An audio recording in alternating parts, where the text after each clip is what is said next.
Welcome. This is all minus one quick shots. Folks, so I kind of addressed this yesterday, but YouTube has a new policy about speaking about the election. And essentially the policy states something like, if you talk about the widespread fraud, yada, yada, yada, you're canceled. Well, I don't think anyone was talking about anything widespread. People were just talking about things in key states and asking questions.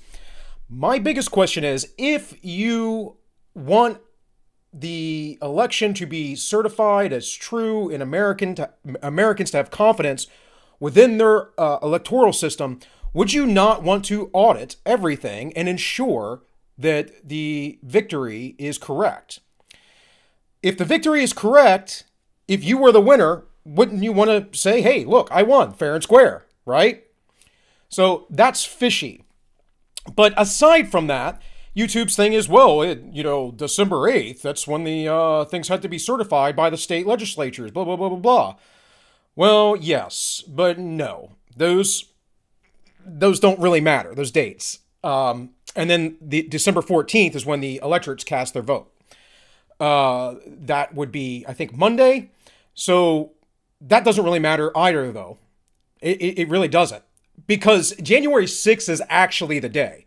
January 6th, it goes to the Congress, and they decide. But then we have these lawsuits still pending.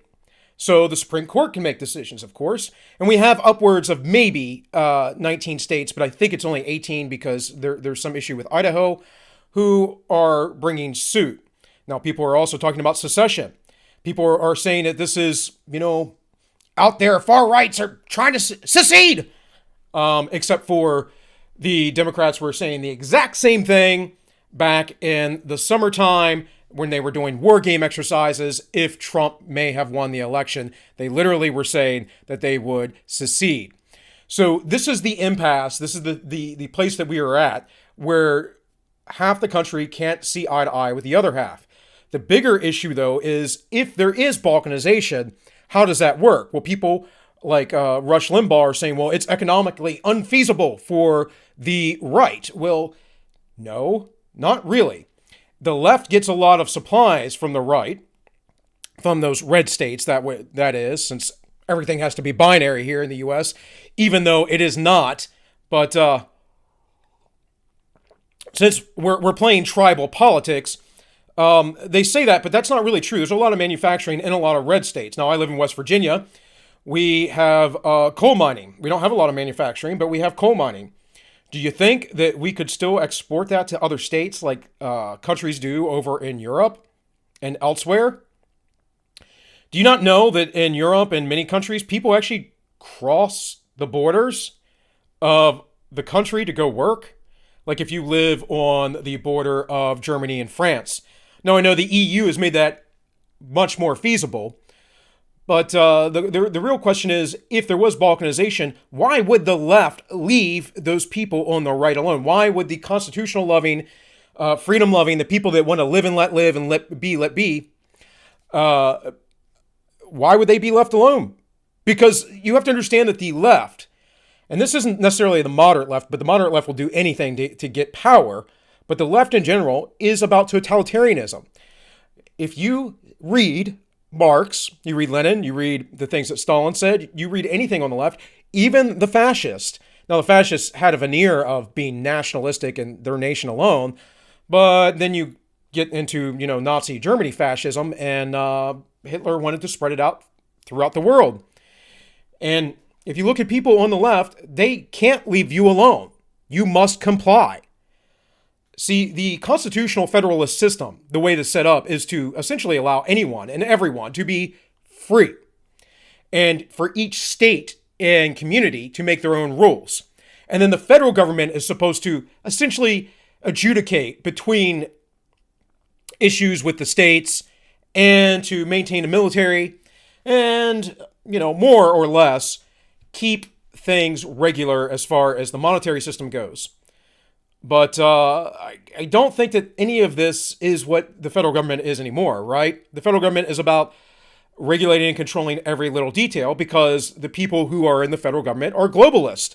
Many people in many of these state governments are globalist as well, don't get me wrong. Now, there is a suit in competition right now in Georgia about the election. There are supposedly a lot of invalid votes from people who were underage, people who had already passed away, people who had moved out of state. So there is still a lawsuit there. There are still things going on. Will that matter? I don't know. But this is one of those things where, again, on the left, a few years ago, Stacey Abrams in Georgia was saying, I am the rightful governor of Georgia. And they only won because of voter suppression. Well, let me tell you some code words here, folks. Voter suppression, that is, voter suppression from the left side of the aisle. That's code for they didn't let us cheat. When you ask for voter ID and that kind of stuff, they're complaining about not being able to cheat. And when they say that certain ethnic groups or whatever can't get IDs to go vote, they're just being more or less bigoted, racist, right? I mean, that's the reality of it. And they would accuse you of that, whether that's true or not. The reason why they would accuse you, well, because it's all about power. It's all about labeling, and it's all about emotions. And let me tell you, folks, this whole thing, this whole new policy on YouTube is all about control. And what's really going on here, and what has been really going on, is a difference between who actually runs the government. How is our government actually run? Is it run in a constitutional system by the means of the Constitution, or is it run by the bureaucracy, the deep state, the media, and the globalist? Because those folks are all in that global cabal. They think it is within your best interest to, essentially kneel down and lick the boot. And I assure you, it is not. There is no point in history where that has ever worked out for anybody. So, I mean, that's really where we're at. Dr. Robert Epstein testified before the Senate a few years back about voter interference, and he spoke directly. He did the analytics on this, that the idea that there was Russian bots that influenced the election or Chinese or whatever else, yeah, that happened, but the influence there was hardly anything. But that Facebook, Google, and other groups, probably YouTube as well, would be able to manipulate the votes by 5,000 to 10,000 votes alone, just by influence. We have stuff coming out about Hunter Biden again. Now, Hunter Biden was in the news a little bit a while back, but a lot of people didn't hear about it because they only listened to legacy media. It was buried. Hunter Biden is now being brought up on charges and with like embezzlement and money laundering and whatever else, and with his ties with China. People found out later, if they knew this about Hunter Biden, that they wouldn't have voted for Joe Biden. There's stuff there that the media does to manipulate information. The reason why I want freedom of speech is on principle. And the principle is this, that those who control the information control the populace. Freedom of information is important. Decentralization is important because there is no freedom without decentralization. It is only then a form of slavery. Now, this is very quickly before I get off here, this is a philosophical question for you. If you take 100% of my money, does that not make me a slave? At what percent that you steal from me am I no longer a slave? We can take this same line of thought out to information. If you suppress all information, if you control all information, and there is no true freedom of information, am I not then your mental slave? At what percent do I become free? Mentally free. You see, decentralized, meaning deconstructing everything and allowing the grassroots from the bottom up to allow things to occur, is the best way. It is the most stable way, actually.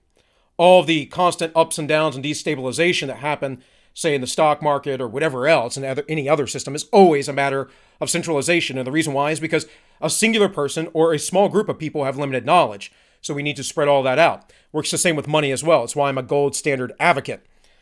But that is perhaps another video. But just some food for thought, which is really the point of these segments, although I do cover some news from time to time within them. So, of course, it is hard not to be political when you are making a channel about sort of politics and philosophy and history. But with all that, folks, this has been all minus one quick shots, and I wish you all well.